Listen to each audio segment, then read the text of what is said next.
the people, welcome back to Final Heads. What is going on, everybody? Welcome back to the channel. As you can see, it is the three of us today, and we are going to be talking about the last sailing of the Carnival Ecstasy. While it's still fresh in our heads, it's been about a week since we've been on the ship, and we're able to kind of collect our thoughts on the entire cruise. It was only 5 days, but a lot happened, so we're going to discuss the different events, our thoughts about everything, as well as if we would do a last sailing again. But first, before we get into the video, we did want to shout out another content creator, the Moonlight Adventures, Josh and Chastity. They do a wonderful job, and we want to push them to their next big milestone. They do vlogging, lives, different types of skits with different characters that they have, and so much more. They would literally give, the shirt off of their back if somebody asked for it. So just genuine people. So please go check them out. I will put their, of course, channel in the link in the description box. I will put their link. But let's get on to the video. So, Rhett, what was your favorite part of the cruise ship?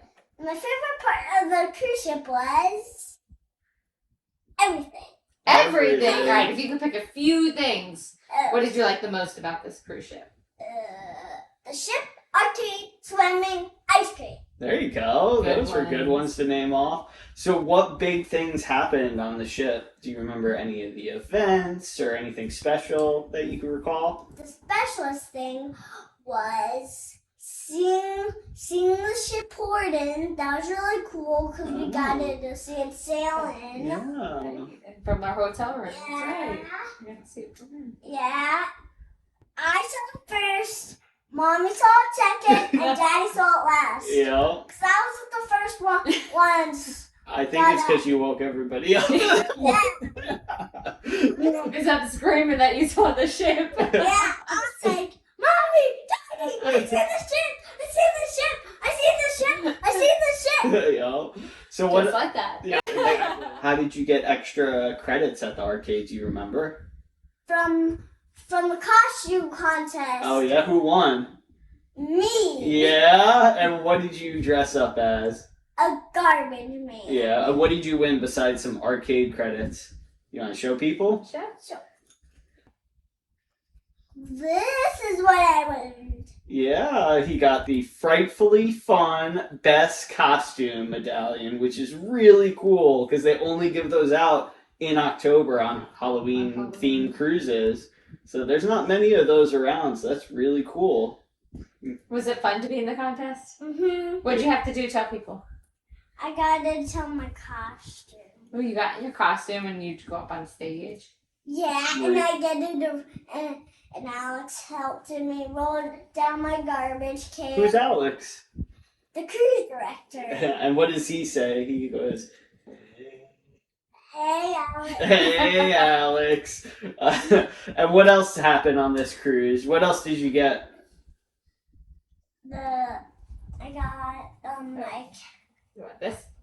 I got this from the captain. Yeah, he got this was in our cabin when we got back one of the days, and he signed it with the last Carnival Ecstasy sailing, and he put the dates on it and his name. And we saw the captain like 100 times during the cruise. It was awesome, right? 100 times. Look at that hair. You saw him a lot, right? He was really nice.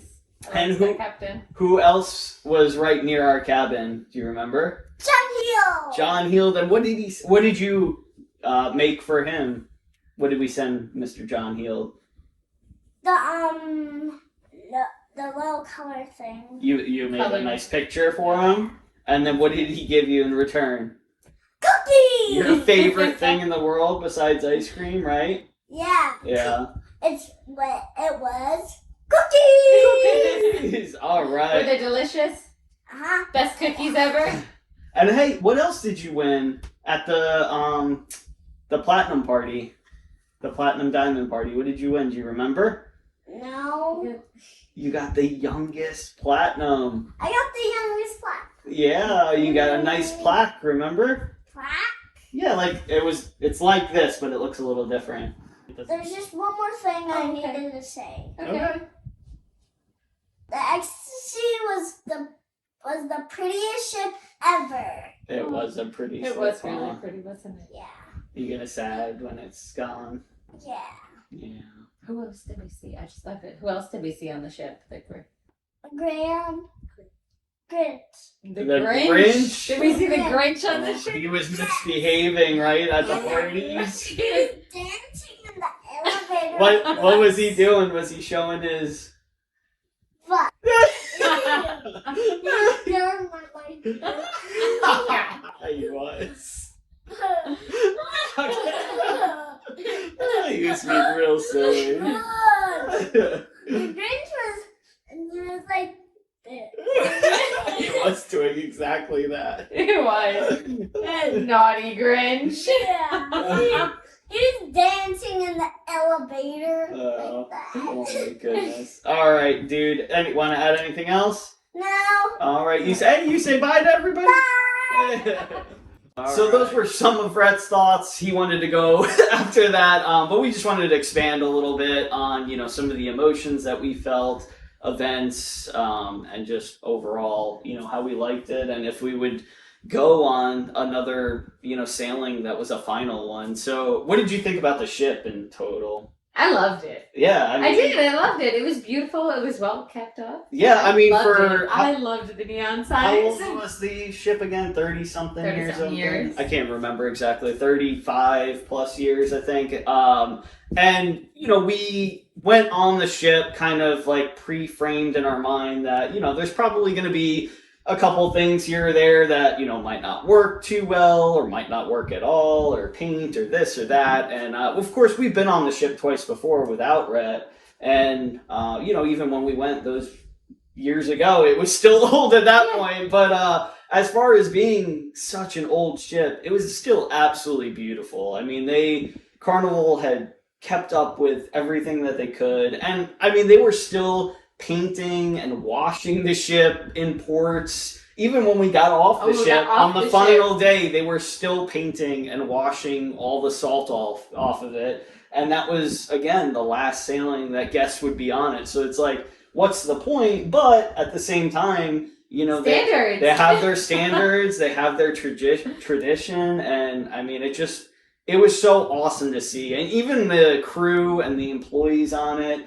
I mean, again, it's the last sailing. You would think that they might slack off a little bit or like maybe not pick up something or whatnot, but they were so detailed in cleaning the ship, and it was just awesome to see. So, of course, it wasn't like, you know, the Carnival Mardi Gras or anything like that with the bells and whistles and it all being brand new, but for being that old, it was great to see, and we absolutely loved it. So what did you think about some of the special events on the last sailing?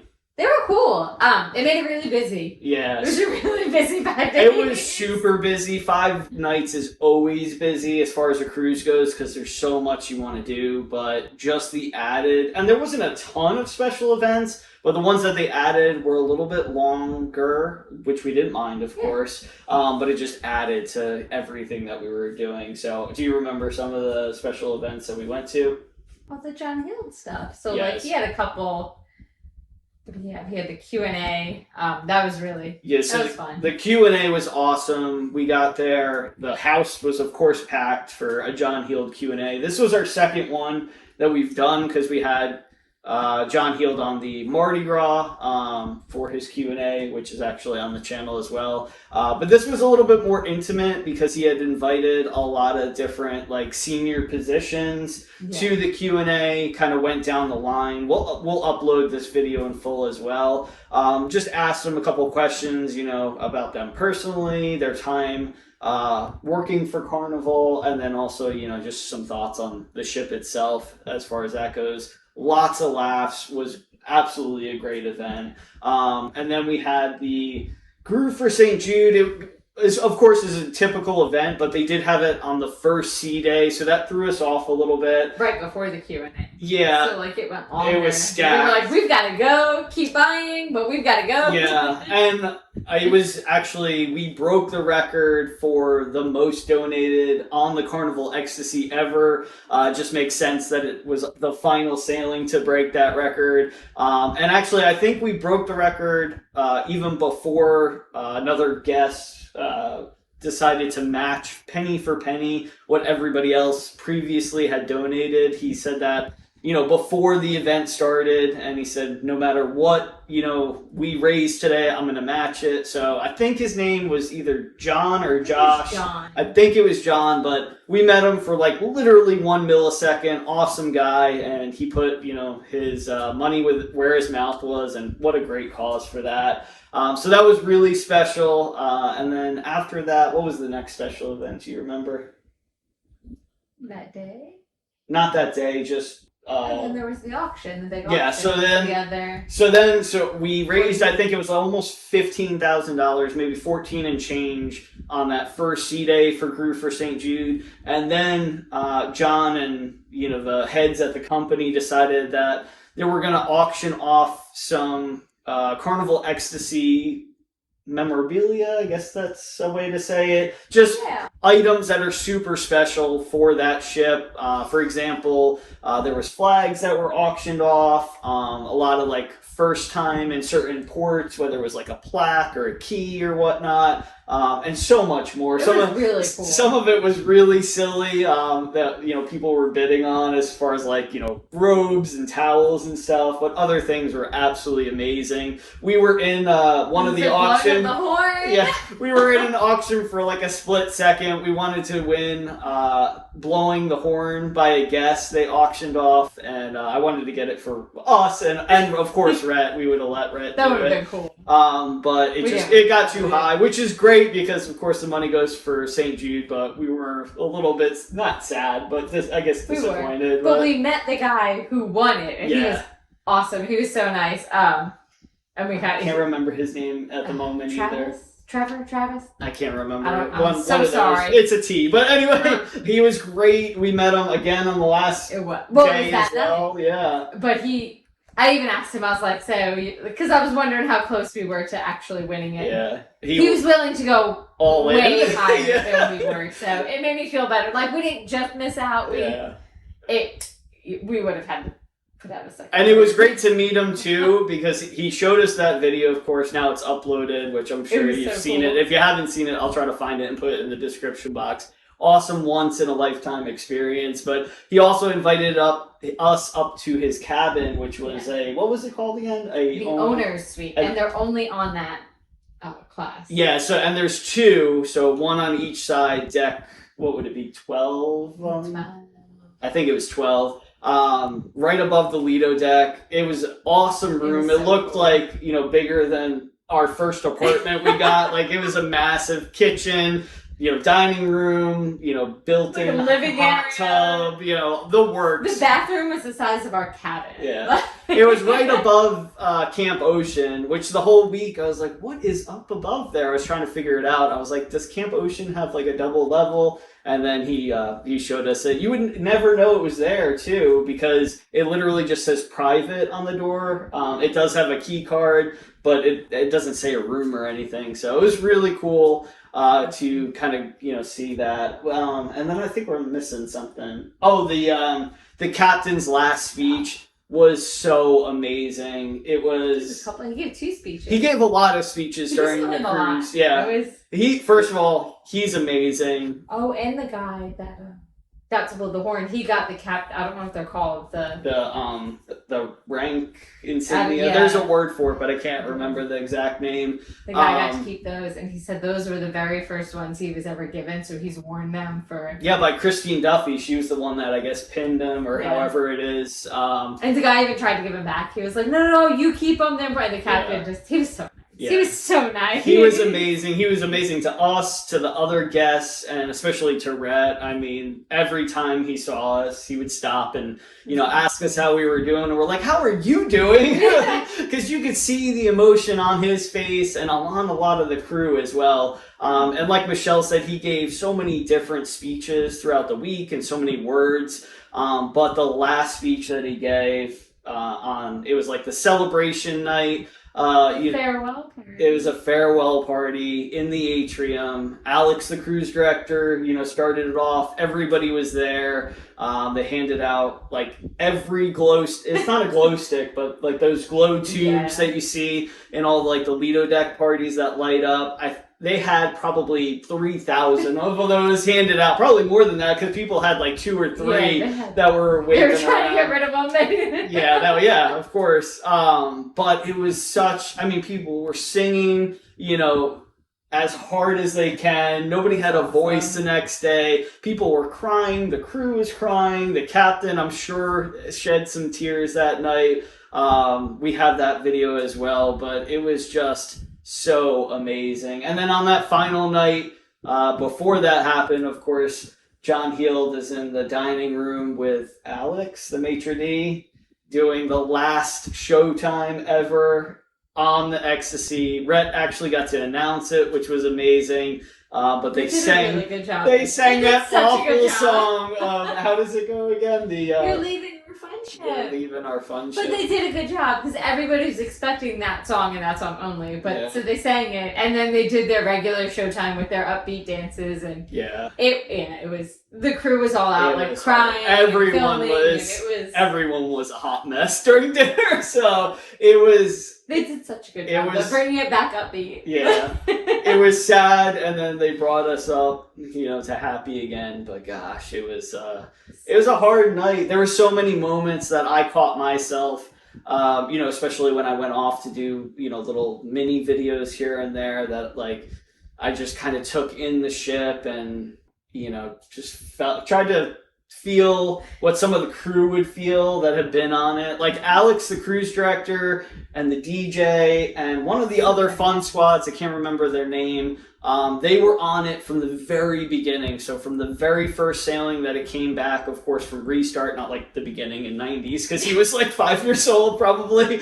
or maybe not even born yet, I don't even know. But when the ship came back from the pandemic for the first restart, Alex was there day one, and he saw it through with those other 2 members. And I'm sure there's a ton of other crew that work in different positions, but he told us about that, and so it was a huge deal for them specifically. And I'll never forget that sailing.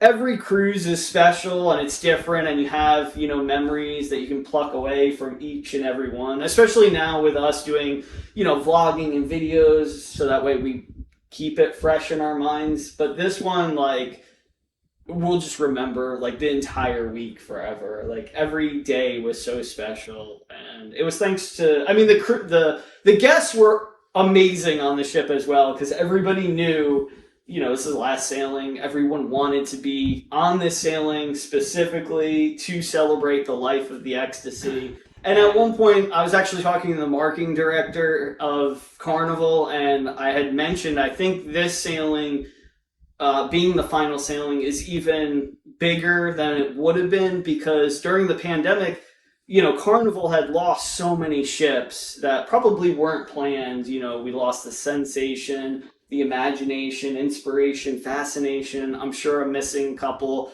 But we never got to really celebrate those ships. They were just taken and scrapped before anybody could, have a last sailing. And the Sensation particularly, I know people that were personally booked for that ship and got canceled, and then the next thing they know, it was in Turkey in the scrapyard. So I think it snowballed a lot, and all those emotions kind of came out because everybody made so many memories on a ton of those other ships, and all of a sudden now they're all gone. So it was definitely special.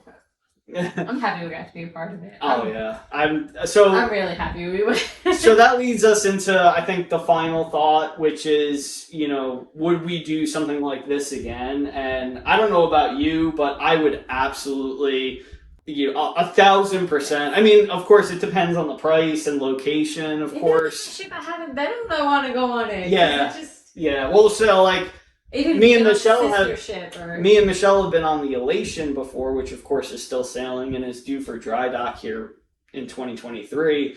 But she's never been on the Paradise. I have, but it's been years and years ago when I was very young, so I don't really remember it. So we were talking about, trying to get on maybe one of or both of those ships in the next year or so, because it seems like the fantasy class is well, it doesn't seem like it. It is dwindling down. Now there's only 2 out of the original 6 or 7 that were in the class.